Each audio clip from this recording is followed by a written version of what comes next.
Okay, so our last game for the show is Final Fight, which was nominated by Kurosawa, XYN Kurosawa on Twitter.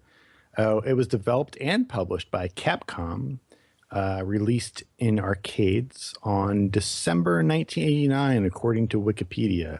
No way to corroborate that. What makes it interesting, I think, and this is kind of what I'm going to lead off with here, is that the game sort of, in my opinion, it's a beat 'em up, but it has like the kind of art direction and character design that would later be showcased in Street Fighter II. As a matter of fact, Xerxes, I believe an early title for this game actually was Street Fighter 89. So it was going to be directly linked, if not a full-fledged sequel to the original Street Fighter before they took it in a new direction. I think that's fair. Like, fun it bit of doesn't trivia. seem all that different from the original Street Fighter. It's clearly more inspired by Double Dragon and other beat 'em ups like, Renegade, etc. Well, the genre of like fighting games and beat 'em ups early on was very kind of mixed, and True. no one really had a proper defined between the two. Like This especially game is, in England. it's basically the Wolfenstein of its genre. It was done before, but never as good or as well as it had been before Final Fight. I mean, I would put a little caveat on that, which is that like before Wolfenstein, we had like MIDI Maze. Like I said, it was done before. It's not I mean, now. Tank what I'm 3D. saying. Let me finish that thought here, which is that like MIDI Maze, the difference between MIDI Maze and Wolfenstein is pretty huge, whereas the difference between Double Dragon 2 and Final Fight is not all that huge. Like but it's mostly like Final Fight has bigger sprites, which is a key feature of beat 'em ups like in the genre's heyday. And it has much better art direction, much better character design. Otherwise, it's not all that different. No, it's a little bit smoother, a little bit more punchy as such, but it's not drastically different like as a game. I mean, the boss battles are a huge difference, I think. That's a big addition to the genre. And, every stage has its own unique boss. Where with the Double Dragon games, like I think they had, it's kind of like you had a Bobo, and then you had two Obobos, and then you had Purple Obobo, that kind of thing. I mean, they had bosses. There was like Machine Gun Joe and all that stuff, but it wasn't the same. They didn't have that much more care. Like the thing about the bosses in Final Fight, and basically every beat 'em up afterwards, is that they had to be a couple steps beyond like the regular, doofuses that you beat up throughout the levels. Like they couldn't just be like a slightly bigger guy. It had to be something unique. Well, not only the bosses, but even the regular enemies actually do have a lot of personality and a unique distinction in their design. Honestly, go ahead. one of my complaints with Final Fight, I feel like it does not have as much personality as a lot of later games. True, but it was before those later games. Like those later games had to beat Final Fight. I mean, what at the I moment mean? you're positioning Final Fight as what games were before it, then when Final Fight came Double along, what is Dragon Final Renegade, Fight? basically. Yeah. Yeah.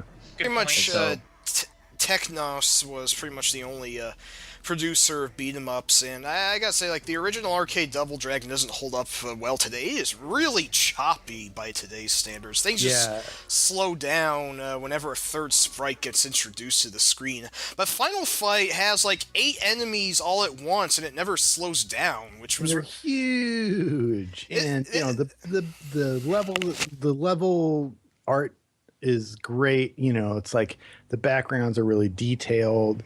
It's, I believe, the first beat 'em up where you can eat street turkey. I'm not sure about that, but I'm pretty sure it is. And that is there's one huge thing aspect, that I wouldn't say there's many things at all Final Fight did better than games that came after, but if there is one thing, it is really good at having a lot of enemies on the screen at once, which I can appreciate. I'm not sure beat 'em ups would have become a thing if it weren't for Final Fight.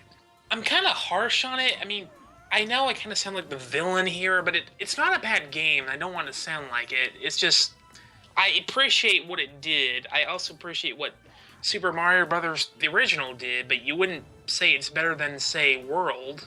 Yeah, I think I can actually draw a decent comparison. Say, take a later Capcom beat 'em up. My personal favorite, Alien vs. Predator.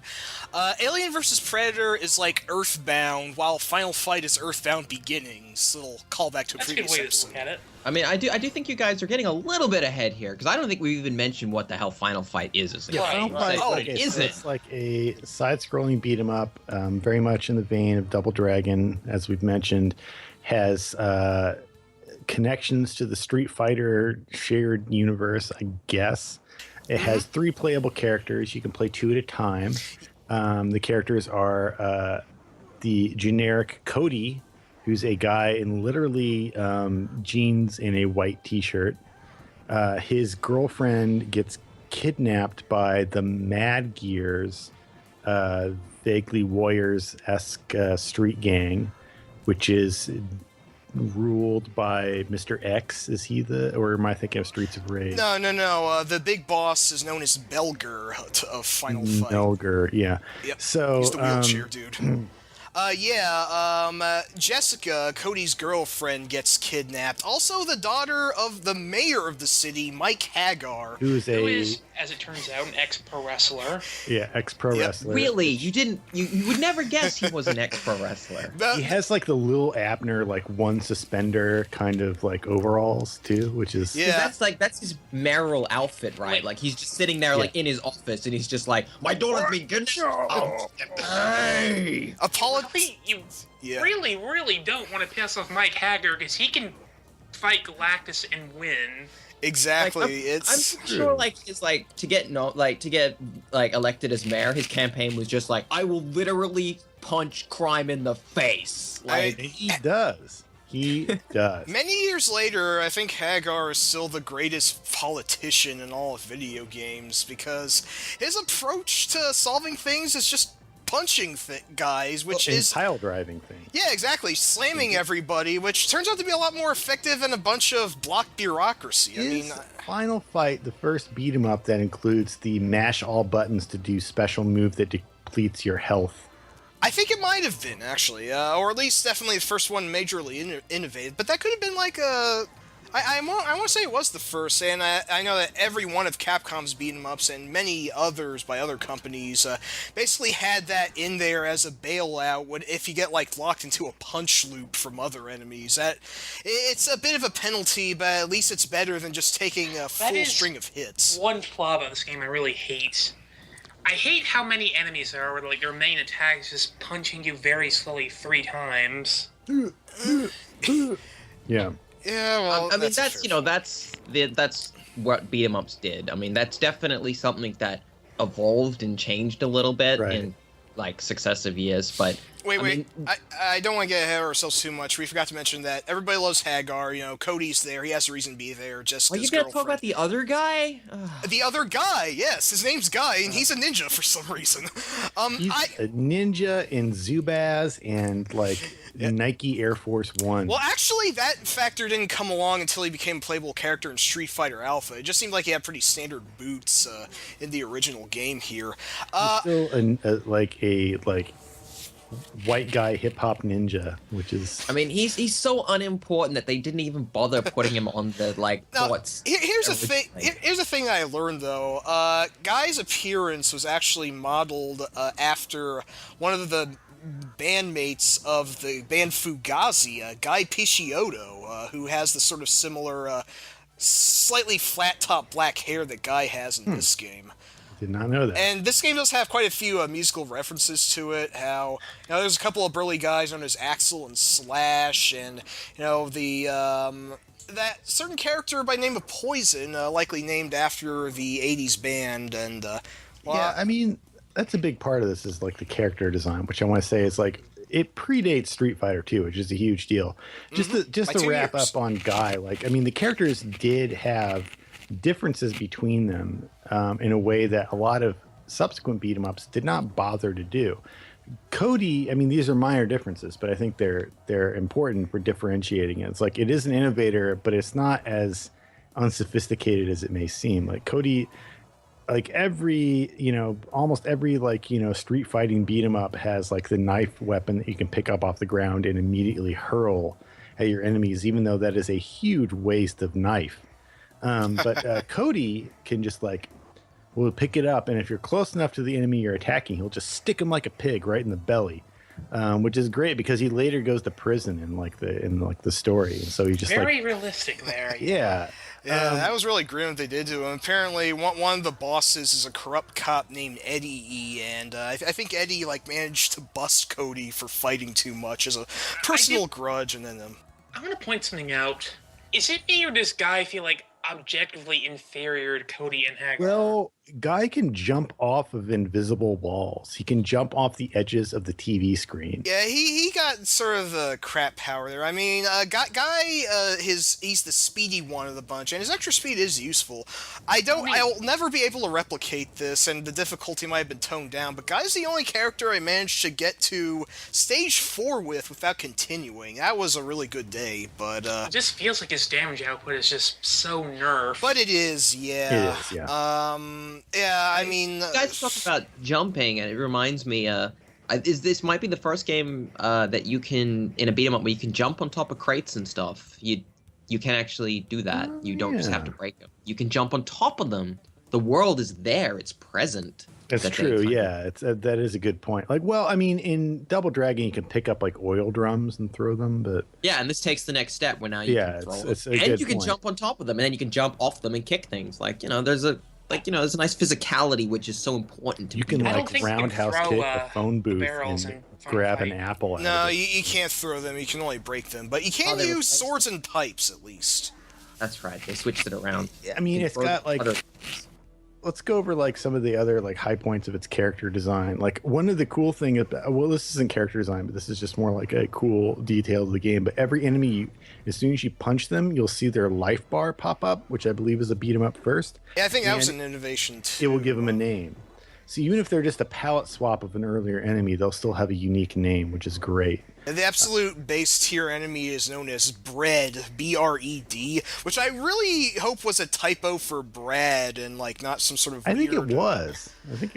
I don't know how it 2P, right? So yeah, 2P, whose appearance is actually inspired by the second player, 2P, hence, of a earlier Capcom game, Forgotten Worlds, which I like quite a bit. I should also note that this game runs on Capcom's designated proprietary arcade system, the CPS-1, a special arcade board they had for developing their games around this time, and it was some pretty powerful stuff. I mean, I feel that is because of the CPS-1's technical power they had at the time that this game was able to run as butter smooth as it did while having 8 enemies on the screen at once. Smooth as butter. Exactly. Indeed, it was. Andore was a unique enemy introduced. Yes, Giant. Andre the Giant parody. Yeah, and... Is he a parody, or is he just kind of more of a homage to the gentleman in question? I don't think he wears pants, which Andre the Giant was noticeably not. He usually had a singlet, yeah. And it should also be noted that Andore, he's always a very tough enemy. He almost feels like a mid-boss, but he is infamous enough to later become his own character in Street Fighter 3, although they changed his name to Hugo, I guess out of respect of Andre the Giant's estate. But yeah, Hugo... but his name wasn't Andre; it was Andore. You know what? I don't know why. I don't know why they changed it. Respect. They were probably worried they were going to get sued. No, they weren't. I don't know. I don't like. Wouldn't that count as likeness? I don't know. Yeah, but Hugo and look that similar to Andre the Giant. He doesn't have a Frenchy fro type thing. He's got. He does in some of his instances, not Jerry necessarily Curl. in it's not in Final Fight. Final Fight he doesn't, but yeah, but like I said, he's wearing pants. Poison is another iconic character. Is I guess kind of notable in a sort of not so in a very late 1980s, early 1990s Japan kind of way, where he's as a... Everyone knows the story of Poison. Yeah, they I'm just going to sum it up and say this. Whatever the status of Poison is, she is not somebody you should consider a role model. Because he's like an ex-con who whips people. That's not That's okay, whatever your true. gender. Yeah, I He's don't. not as repulsive as Eddie E though. Like Eddie E is like a true like douchebag. I will say they flip-flopped, I think, several times on what exactly her gender status is. She looks attractive no matter what, I will say that, but I'm just really confused as to what they eventually It doesn't really decided. matter. It's just like the Poison character is like Yeah, exactly. sometimes is a transgender character, other times is not, depending on how the character is in what territory it's portrayed. But there are different stories about how this happened. But anyway, It is notable that she became a fully realized character many years later in Street Fighter Cross Tekken, then Ultra Street Fighter 4. But then again, howling around with Andore, right? Like, yeah, she's his manager on the pro wrestling circuit, actually. right. But I should also note that Andore and Poison and several of the other bosses and a few of the other enemies, they were all playable in a fighting game called Final Fight Revenge, which isn't great apparently. No. But yeah, only counting legitimate appearances, I know that two of the bosses, Sodom and Rolento, one's this bulky Japanese-looking guy who you fight in a wrestling ring. Rolento a boss? Yeah, Rolento is the... Rolento was just like a generic enemy that you fought towards the end of the game. No. he's boss. I'm thinking of the other guys, like the weird, knife throwing guy. Hollywood and Elgato. Those are actually Rolento's subordinates, I believe. Rolento's their commander. You fight Rolento himself atop of an elevator, and he's a jerk who spams a lot of grenades at you. Yeah. And then, of course, Guy and Cody themselves became playable in in Street Fighter Alpha.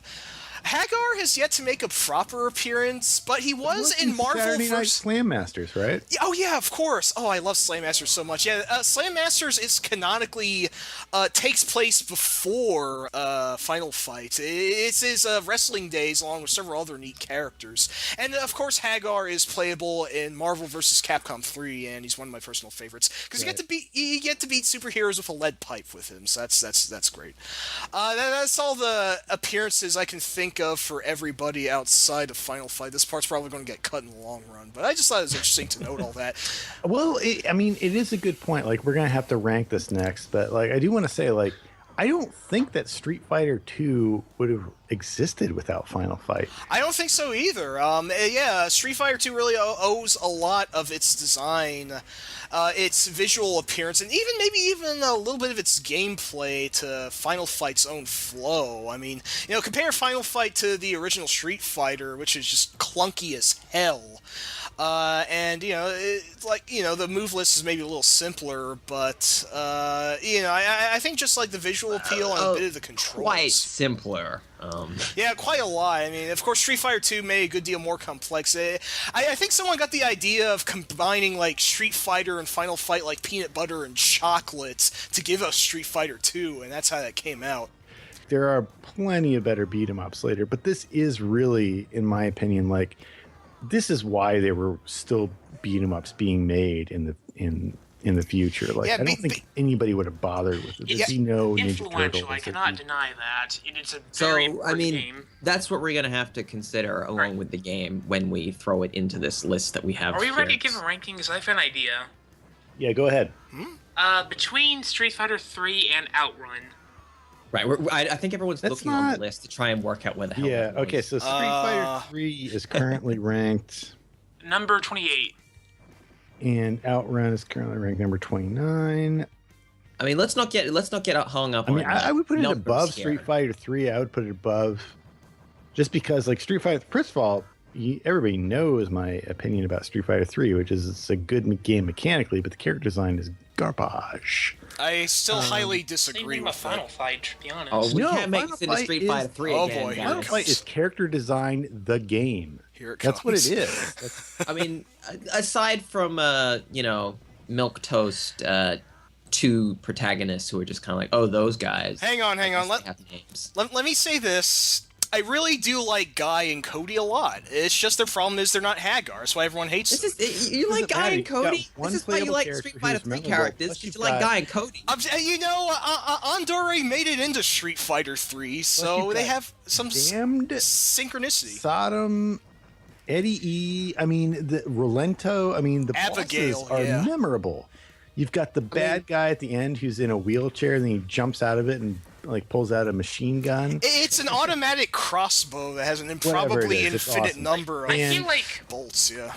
I gotta bring up like the elephant in the room. I don't think there's very much at all that Final Fight does that Streets of Rage 2 did not do better. Well, Streets of Rage 2 isn't in the list, man.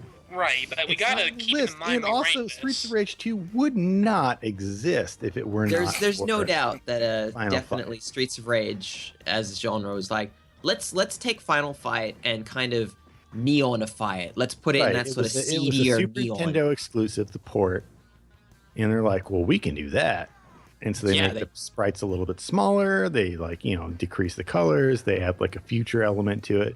It's a great game. Like I'd rather play Streets of Rage or Streets of Rage 2 than I would play the Super Nintendo Final Fight in its sequel. Oh yeah, we didn't touch upon the infamous port of this game, which took out Guy and the entire industrial area, and also did not have two-player co-op on it. But then they added, 2 sequels. We're not going to rank the conversion because that's not super. Yeah, I do think that the first rushing beat is better than the SNES port of Final Fight, which I got a lot of flack for when I wrote the Rushing Beat article for Hardcore Gaming 101. But I still stand by my ground because, Rushing Beat's a little janky, but it at least had co-op while the port didn't. I'm sorry, I just wanted to vent But the Sega CD version of Final Fight is actually pretty great. Oh yeah, no, that's I want to actually play for the video, and I actually like that soundtrack a lot better. Oh, that soundtrack's excellent. I don't think that Final Fight is a very good soundtrack, and that's big flaw for me. It's true. It's not. It's a yeah, the CPS 1 sound design was what it was. It was old, but there's only like one song that's really that good, and that's only because of an Alpha 2. The first Bay Area track is really good though. But transport yourself back to 1989. Okay, so you're looking at Final Fight. I was born then, jerk. You're looking at Final Fight next to all the other stuff that's out, and it's like Final Fight looks like a emissary from the future of video games. It does not look like the other games. It did, like, in a lot of ways. Like, we know that in terms of influence, there's no doubt that from, like, people were just like, whoa, that's what a game should look like. Because there are so many games that are just, like, Final Fight tweaked a bit in terms of, like, visual appearance. And, I mean, Capcom themselves helped, because pretty much every game that they did for years after had, like, definitely had elements of the Final Fight style. Like, they latched onto this and went, this is the design style we want. We just keep pushing this. We're happy with number 30 on this list. I'd be okay with that. Between Street Fighter 3 and Outrun. I'm not okay with that. I feel like this is a bigger game. Like, I would put it below... I would put it exactly below Blue Stinger, because well, no, I mean Mike Hagar is the closest you're going to get to a Dogs Bauer-esque character without actually having voice acting. Yeah, no, that's a fair point. Now here's a question: would there be a Dogs Bauer without Mike Hagar? Definitely, Dogs Bauer is like a platonic ideal of. Dogs Bauer is a fixed point in the universe, a fixed point in time. You're right about that. Bauer exists. I'm not going to contest this. The universe revolves around Dogs Bauer's existence. There is before and after Dogs. I mean, I would put it even above Blue Stinger. Like, I'm just saying, like, there's an entire genre that would have died. This really if it was is not for a game Final Fight. that we have to look at as, like, are we looking at the game, or are we looking at the game? You're looking at the game in 1989, 1990. That's when you're looking at the game. There is no Teenage Mutant Ninja Turtles. There's no X-Men. There's no Alien versus Predator. There's no Streets of Rage. There's just so many games that don't happen if Final Fight doesn't happen. I got a question to pitch. I really do love Final Fight a lot. Still one of my favorite games to this day. But I think that at least 7 of the other beat 'em ups that Capcom has worked on later are technically better than it. Question is, would you place those higher? Those games don't happen if it were not for Final Fight. Yeah, I wanted to ask, would you place those higher on the list than Final Certain Fight? games, yes, I would. Okay, but that's why I really like this genre.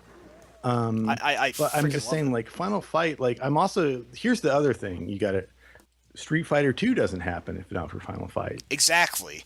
And I would place a huge deal. I would place Street Fighter 2 higher than Final Fight if we get to that. I would too, but you gotta factor that in. There is no Street Fighter 2 without Final Fight. Final Fight proves that Street Fighter 2 is a viable concept. Exactly. Like, it proves that people will follow this, like, oh, this game looks amazing. I want to play this game. I want to see what happens next. It's a testament to the strength of really great art design and character design. I mean, it is an extremely memorable title for those who played it at approximately when it was. But even if you play fresh. it now, you've got to admire what it did. Like, it is different. Like, you can look at, like, say, Combat Tribes or something like that came later, much later, or even Streets of Rage. Like, Streets of Rage is maybe a superior game technically, but the character design is no better. It's probably worse. I don't know. Streets of Rage has like Streets a guy of Rage in a jetpack. character design is like. I mean, Streets of Rage 2 and Final Fight have have, there's a lot more similar in levels. Streets of Rage 1, definitely, they're pretty forgettable for the most part. But again, yeah, like, you can definitely see the Final Fight cast in Streets of Rage 1, and to an extent 2. It is a question of how much do we put on Final Fight? How much do we say, well, it's still... Look, I mean, I would rank Double Dragon 2 if it were on the list above Final Fight, just because I feel like Double Dragon 2 is what made beat 'em ups a genre that somebody would want to explore. Like, there would be no Final Fight if not for Double Dragon 2. I mean, I do, like, my opinion is obviously it's a risky road to go on, is like, well, since this game is earlier, it is more influential. But it's not just earlier, it is more influential. Would you rank Renegade higher than Double Dragon 2 because it came earlier? That's where you have to draw the line. Rank Double Dragon 1 higher than Double Dragon 2. Yeah, that's a fair point. I mean, okay, so we're sitting around Blue Stinger. That's where we're sitting with Final Fight. We're sitting in that general area, which I don't think is wrong. I think, Final Fight is a game that you could definitely play, and it's really good. It's a question of whether it's earned its place high in the list. It has done that. You have to play. Final Fight is a game you have to play. Like, I feel like you don't understand. I do too. Like, I feel like you don't understand retro games if you don't play Final Fight.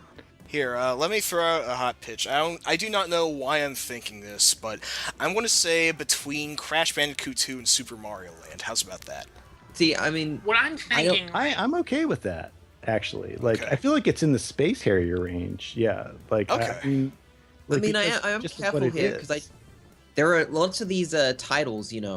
There are definitely beat 'em ups that are better. I know they're not on the list. I know that.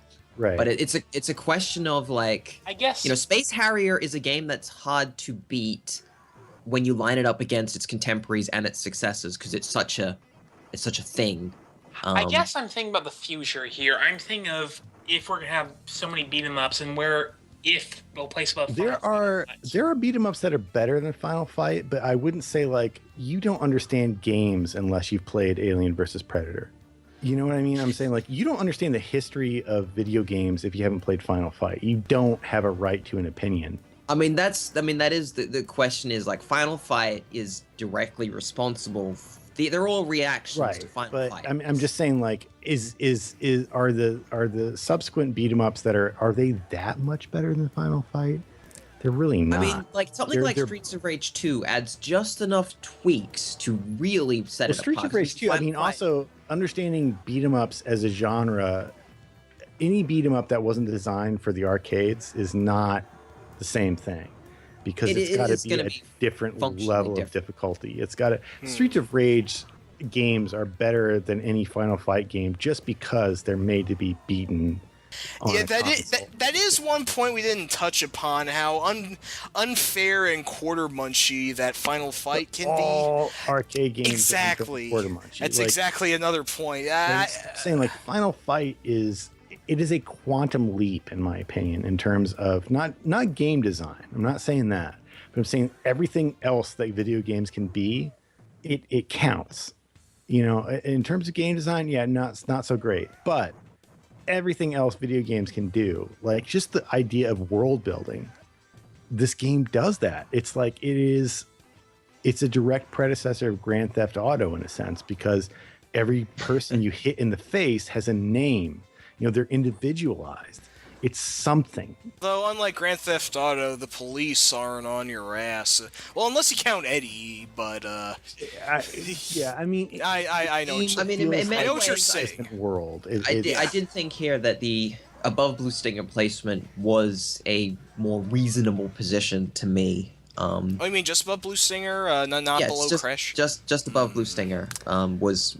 I mean, because it comes with a balance of influence and quality. I can work it's with that. hugely influential, but I do think that there are clearly. So you're looking at Wonder elements Boy of the and Monsterland. Is Wonder Boy and Monsterland that much better of a game? Like, is the I game would rather design... play Final Fight than Wonder Boy. Okay, so then how That's about up to you guys? Okay, 'cause- you know, I actually like that. How about Between Descent and Wonder Boy then? Okay, I'll work with that. I'm okay with that. Excellent, perfect. We got Well, right to the heart. Let's go then. Wow. Congratulations, Final Fight.